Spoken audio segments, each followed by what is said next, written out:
Hi అండి, welcome back to my channel. ఇది వచ్చి నిన్నటి వ్లాగ్ అనమాట. నేను డే మొత్తం ఏం చేస్తున్నాను ఏంటి అనేది మీకు బోర్ కొట్టకుండా చెప్తున్నాను. 4:30 కల్లా ఇంట్లో పూజ కంప్లీట్ అయిపోయింది, సంధ్యావందనం కూడా కంప్లీట్ అయిపోయింది. ఇంకా ఇంట్లో పూజ చేసుకున్నాక అంటే ఇంట్లో యజమానులు పూజ చేసుకోవాలి, ఇంట్లో దీపమైనా పెట్టి వెళ్ళాలంటారు కదా, అదే నడుస్తోంది జనవరి 1 నుంచి కూడా. ఇన్ని రోజులు నేను చేసుకునేదాన్ని. 5:30 కల్లా ఇంట్లో ఇల్లు ఊడవడం అయిపోయింది, పాచి పనులు అన్నీ అయిపోయినాయి. ఇంకా వాకిలు ఒకటి ఉంది, 6 కాకుండా నువ్వు బయటికి వెళ్ళొద్దు అని అంటే ఈ లోపల ఇంట్లో ముగ్గు మొత్తం ఆమె మొత్తం సరిగ్గా ఇది లేకుండా మొత్తం ఇసుక ఇసుక వేసేసింది. అందుకనే మొత్తం ముగ్గంతా జల్లించుకుంటున్నాను. కొంచెం చిన్న చిన్న టిప్స్ ఫాలో అవుదామని చెప్పి ఈ బాటిల్తో ముగ్గు వేస్తే ఎలా వస్తుంది, గీతలు సరిగ్గా వస్తాయని చెప్పి ట్రై చేస్తున్నాను. నన్ను సపోర్ట్ చేయండి, నేను ఇంతగా ట్రై చేస్తున్నాను కదా ముగ్గులు వేయడానికి. మరి మీ సపోర్ట్ ఇస్తూ ఉంటే బాగుంటుంది. ఇప్పుడు యూత్ కానీ పిల్లలు కానీ దేనికి అడిక్ట్ అయి ఉన్నారో కొన్ని మంచి మంచి విషయాలు మాట్లాడుకుందాం. ఏకాకిగా మారిపోతున్నాడు కదా, మనుషులందరినీ చూస్తే మీకు ఒక డౌట్ రావటం లేదా? మనిషి అనేవాడు తల్లడిల్లిపోయి ఫోన్ అనే ప్రపంచ మహమ్మారికి లోబడిపోతున్నాడు. ఏదో ఒక రోజున అదే జరుగుతుంది. ఇది వరకు ఎలా ఉండేవి? ఉదయమే మేల్కొల్పడానికి అమ్మ ఉండేది కదా, ఇప్పుడు అమ్మక్కర్లేదు, అలారం యాప్ ఉంటే సరిపోతుంది. నడక వ్యాయామానికి మిత్రుడు తోడక్కర్లేదు ఇప్పుడైతే. ఇదివరకు నడకకి మిత్రుడు కావాల్సి వచ్చేది, ఇప్పుడు స్టెప్ కౌంటర్ ఉందికా. మరి వండి పెట్టడానికి అమ్మ కూడా అక్కర్లేదు, ఎందుకంటే జొమాటో, స్విగ్గీ చాలా యాప్స్ ఉన్నాయికా. మరి అమ్మతోటి ఏం పని ఉంటుంది? ప్రయాణం చేయడానికి బస్సు కూడా అక్కర్లేదు, ఇప్పుడు ఊబర్లు, ఓలా యాప్లు ఉన్నాయి. మరి ర్యాపిడోస్ కూడా ఉన్నాయి. అడ్రస్ కనుక్కోవడానికి కూడా ఒక టీ కొట్టో ఆటో డ్రైవరో ఎవరినైనా మనిషిని కనుక్కునే వాళ్ళం. ఇప్పుడు ఆ పని కూడా లేదు, ఎందుకంటే గూగుల్ మ్యాప్ ఉందిగా. మరి పచారీ సామాన్లు కొనుక్కోవడానికి ఇంతకాలం అందుబాటులో ఉన్న కిరాణా దుకాణాలతోటి కూడా పని లేదు ఇప్పుడు. ఎందుకంటే అందుబాటులోకి బిగ్ బాస్కెట్ వచ్చేసింది, బ్లింకిట్ వచ్చింది, ఇంకా చాలా యాప్స్ కూడా ఉన్నాయిగా. మరి ఫోన్లో బట్టలు కొనుక్కోవడానికి కూడా దుకాణానికి వెళ్ళక్కర్లేదు, ఎందుకంటే అమెజాన్, ఫ్లిప్కార్ట్, మీషో యాప్లు ఉన్నాయిగా. మనం ఇదివరకట్లాగా ఎవరినైనా కలవడానికి కానీ, లేకపోతే మన స్నేహితుడే ఉన్నాడు అనుకోండి, మనం నవ్వుకోవాలనుకుంటే మనం ప్రత్యక్షంగా కలిసి నవ్వుకొని మాట్లాడుకోవడానికి మిత్రుడు కూడా అక్కర్లేదు, ఎందుకంటే వాట్సాప్, ఫేస్బుక్ వంటివి ఉండనే ఉన్నాయి. ఇంకా ఎన్నో యాప్లు ఉన్నాయి, షేర్ చాట్ అని, ట్విట్టర్ అని చాలా యాప్సే ఉన్నాయి. అప్పిమ్మని అడగటానికి స్నేహితుడు కూడా దగ్గరికి వెళ్ళక్కర్లేదు, బంధువు దగ్గరికి వెళ్ళక్కర్లేదు, పేటీఎం యాప్స్ ఉన్నాయిగా. మరిన్ని విషయాలు తెలుసుకోవడానికి కూడా గూగుల్ యాప్ ఉండనే ఉంది, ఎందుకంటే మనిషితోటి పని లేదు. ఇలా ఏకాకిగా బతకడానికి అన్ని రకాల వసతులు ఉన్నాయి. యాప్ అనే భూతం రూపంలో చిక్కుకుపోతున్నాం, యాప్ వలలో యువతలకు రాలేనంతగా. మరి మీరేమంటారు? అప్పుడప్పుడైనా సన్నిహితులను కలవడానికి, కబుర్లాడటానికి, మనసారా నవ్వుకోవడానికి వీధిలోకి వద్దాం. యాప్ రాక్షసి గుప్పెట్లో నుంచి యువతలకి వచ్చి కాసేపైనా నలుగురి మధ్య సరదాగా గడుపుదాం. మరి అప్పుడప్పుడు కాకుండా ఇలా రోజు మొత్తంలో ఎవరినైనా కలవడానికి కానీ, లేదా మనం ఎవరితోటైనా కలిసి తిరగడానికి కానీ ప్రయత్నం చేస్తే మంచిది అని అనుకుంటున్నాను. మరి మీరేమంటారో కూడా కామెంట్ చేయండి. ఇంత మంచి విషయాన్ని చెప్పాను కదా. పెద్ద చిన్న ముతక ముసలి అందరూ కూడా ఇప్పుడు ఫోన్ అనే మహమ్మారితోటే ఉంటున్నారు. పిల్లలకి అన్నం తినిపించాలంటే ఫోను, పిల్లలు ఏడుస్తున్నారంటే ఫోను, బయటికి వెళ్తే ఫోను, ఎవరైనా ఇంట్లోకి వస్తే ఫోను. మనం ముందుగా బాగున్నారా అనే దానికంటే వైఫై కనెక్షన్ ఉందా, వైఫై ఉందా మీకు, ఇవే అడుగుతున్నారు. ఎందుకంటే మొబైల్లో రీఛార్జ్ ఉండదు, మొబైల్ సిగ్నల్స్ సరిగ్గా రావు. మరి నేను అన్నది కరెక్ట్ అయితే మీరు నాకు ఒక కామెంట్ చేయండి. ఈ సబ్జెక్ట్ నచ్చినా కూడా కామెంట్ చేయండి. ఇప్పుడు ఫోన్ గురించి నేను ఆపేస్తాను. నిన్న ఓట్స్ వేయించి పెట్టుకున్నా కదా, మిక్సీ కూడా చేసేసుకున్నాను. కానీ ఇలా వేయించి అప్పటికప్పుడు చేసుకోండి, కానీ రోజు కూడా ఓపిక ఉండదు కదా, అందుకనే చల్లారాలి వేయించాలంటే పెద్ద ప్రాసెస్. అందుకనే 1 వీక్కి సరిపడా వేయించుకుంటే టేస్ట్ మారదని చెప్పాను. సూపర్గా ఉంది. నేను ఈరోజు తాగానుగా. ఇది నిన్నటి వీడియో కాబట్టి చెప్తున్నాను. ఫోను నేను కూడా వాడతాను, కానీ అన్నిటికీ కాదు. ఏది ఇంపార్టెంట్ ఉంటే అది చూసుకుంటాను.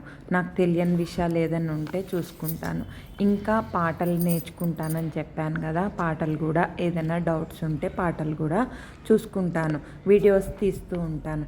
ఏదైనా సరే ఉపయోగకరమైన పని చేసుకుంటే మంచిది అనే విషయం గురించి చెప్తున్నాను. ఏంటంటే మనం ఏది కూడా మిస్యూజ్ చేస్తే అది మనిషి ప్రాణాలకు కూడా హాని కలిగిస్తుంది. బట్టలు తీసేసాను, బట్టలు వాషింగ్ మిషన్లో కూడా వేశాను. ఇంకా లంచ్ ప్రిపేర్ చేయాలి. ఏం చేసుకున్నాను ఏంటి అని మధ్య మధ్యలో చెప్తాను. ఇప్పుడు ఒక మంచి కథ నిన్న చదివాను. మన మనసు ఎంత తొందరగా ఒక మాట మీద ఉంటాం కదా, ఆ మాట కాకుండా సెకండ్స్ ఆఫ్ టైంలోనే మన మనసు ఎలా మారిపోతుంది. మనం నీతులే చెప్తున్నామా, లేకపోతే గనక ఏమన్నా మనం ఆచరించకుండా ఏం చేస్తాము అనే దాని గురించి మాట్లాడదాం. ఒక ఊరిలో మంచి పేరు ప్రతిష్ట కలిగిన పండితుడు ఒక ఆయన ఉండేవాడు. ఆయన ఏంటంటే చాలా చక్కగా వాక్పటుత్వం కలవాడనమాట.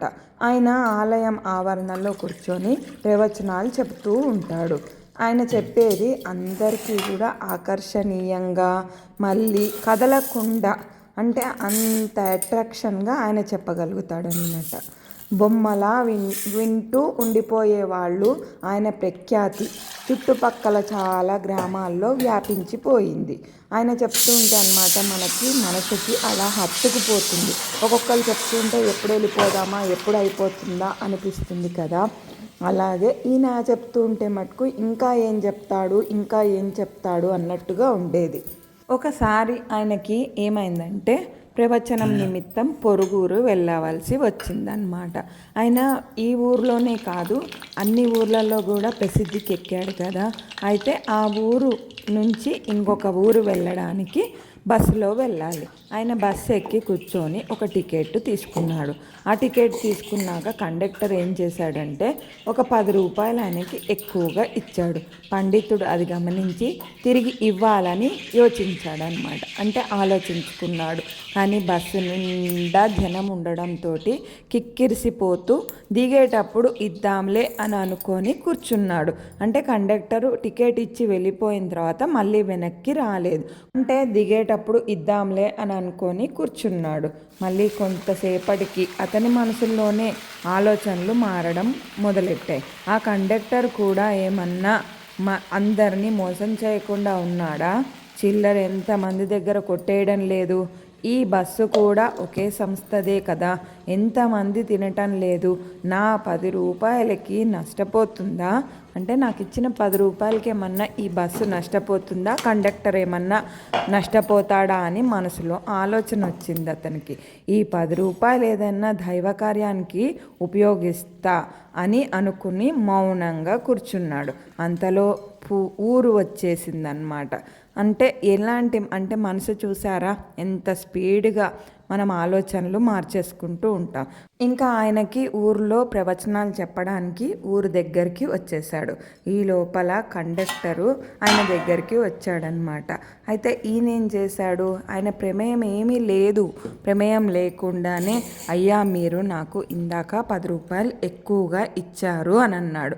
ఇచ్చేశాడు 10 రూపాయలు. కానీ ఇయ్యద్దు, నేను దేవుడికి ఖర్చు పెట్టుకుంటానని అనుకున్నాడు కదా.